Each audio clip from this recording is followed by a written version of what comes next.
Assalamualaikum warahmatullahi wabarakatuh. Di sini saya Zia Auzubillahiminadzalik dengan NIM 241080200021. Saya akan menjelaskan tentang peradaban Islam pada masa Khulafaur Rasyidin.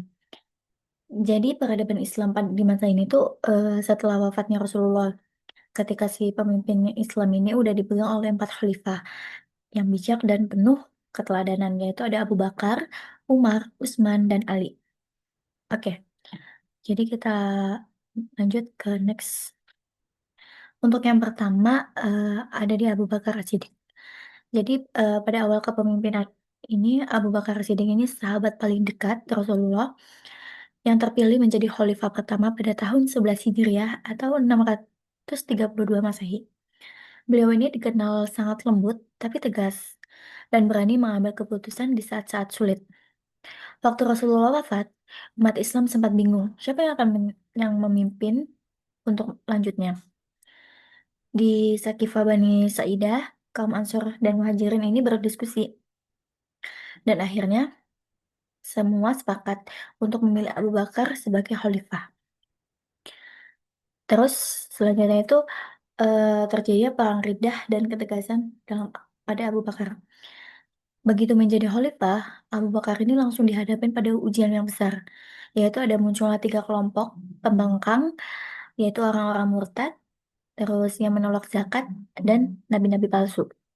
Jadi semua itu tuh ditindak tegas oleh Abu Bakar dalam perang Riddah.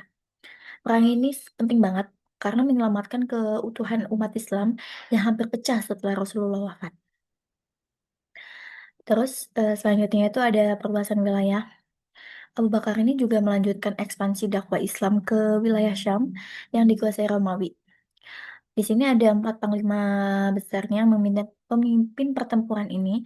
Di antaranya ada Yazid bin Abu Sufyan di Damaskus, terus yang kedua Abu Ubaidah bin Jarrah di Homs, yang ketiga Amru bin As di Palestina, dan yang terakhir ada Surahbil bin Hasanah di Yordania. Jadi selain itu juga jasa besar beliau ini ada memulai pengumpulan Al-Quran dalam satu mushaf. Karena banyak penghafal Al-Quran yang telah gugur di medan perang. Umar mengusulkan agar wahyu-wahyu itu dikumpulkan.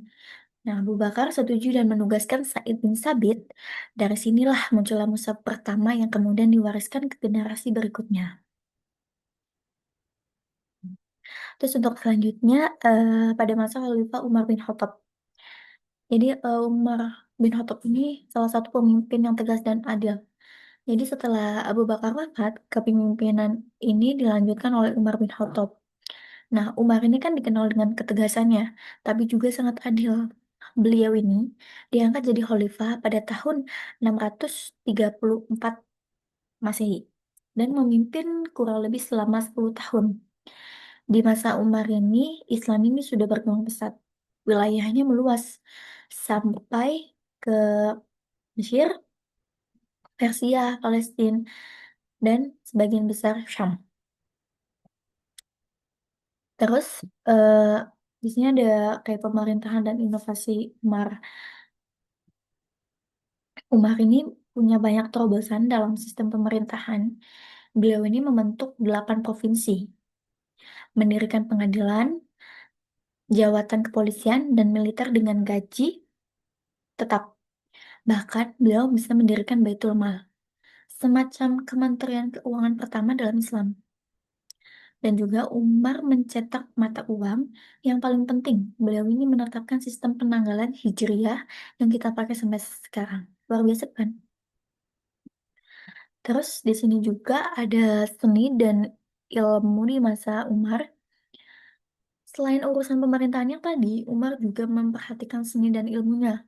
Beliau bisa membangun kota-kota baru, bergaya arsitektur Islam, dan mengirim sahabat-sahabat ahli qiraat ke berbagai daerah untuk mengajarkan bacaan Al-Quran. Terus, untuk selanjutnya, di masa Utsman bin Affan. Kalau Utsman bin Affan ini salah satu khalifah yang dermawan. Jadi sahabat yang terkenal sangat dermawan ini dan lembut hatinya, beliau ini diangkat pada tahun 644 Masehi dalam usia 70 tahun dan menikah dengan Dua putri Rasulullah yaitu Ruqayyah dan Ummu Kulsum. Utsman ini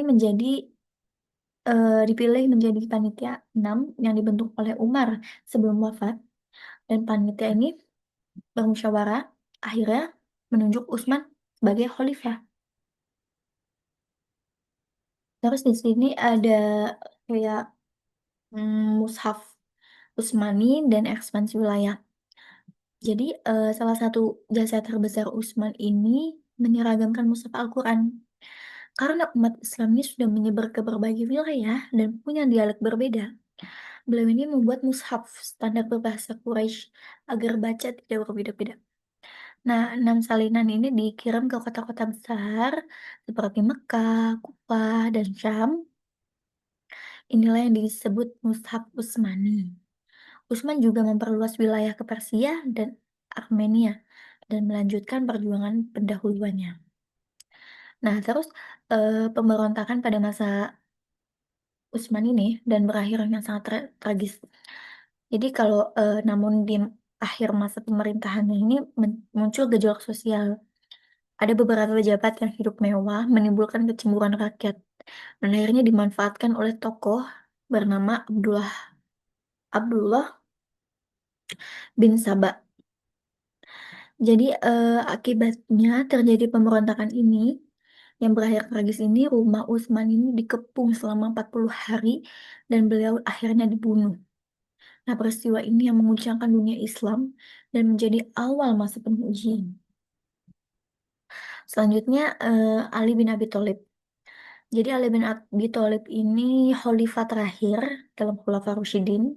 Setelah Utsman wafat, kaum muslim ini membaiat Ali bin Abi Thalib sebagai khalifah keempat. Beliau ini sepupu sekaligus menantu Rasulullah yang dikenal sangat berani dan cerdas. Jadi beliau ini menikah dengan putra Rasulullah yaitu Fatimah dan terpilih menjadi khalifah pada tahun 35 Hijriah atau sekitar 656 Masehi pada usia 58 tahun. Nah, pada masa Ali bin Abi Thalib ini terjadilah perang Jamal dan Siffin. Di masa Ali ini terjadi dua perang besar ya, Jamal dan Siffin. Di mas eh, yang pertama ini ada perang Jamal. Ini tuh ada melibatkan Aisyah, Tolhah, dan Zubair. Setelah perang berakhir, mereka akhirnya berdamai. Lalu ada perang Siffin. Ini melawan Muawiyah dari Syam yang menolak membayat Ali. Perang ini berakhir dengan perjanjian damai melalui tahkim atau arbitrase. Terus terjadi adanya tahkim dan kaum Khawarij. Ini tahkim dan Khawarij. Jadi sayangnya hasil tahkim ini tidak bisa menyelesaikan masalah. Sebagian pasukan Ali ini kecewa dan keluar dari barisan. Disebut Khawarij ini yang keluar dari barisan Ali. Jadi mereka ini menuduh Ali, Muawiyah, dan Amr bin As sebagai penyebab perpecahan.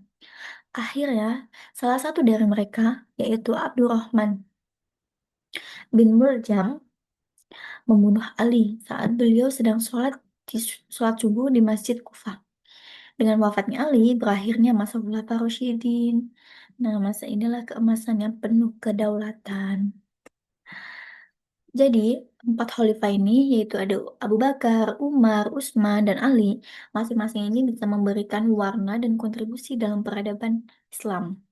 Dari pembukuan Al-Quran, sistem pemerintahan, perluasan wilayah, hingga penegakan keadilan. Jadi mereka ini bukan sekedar untuk memimpin politik, tapi juga teladan moral dan spiritual bagi umat Islam sepanjang masa. Terima kasih atas sudah menyimak penjelasan dari saya. Kurang lebihnya mohon maaf. Terima kasih. Alhamdulillahirrahmanirrahim. Wassalamualaikum warahmatullahi wabarakatuh.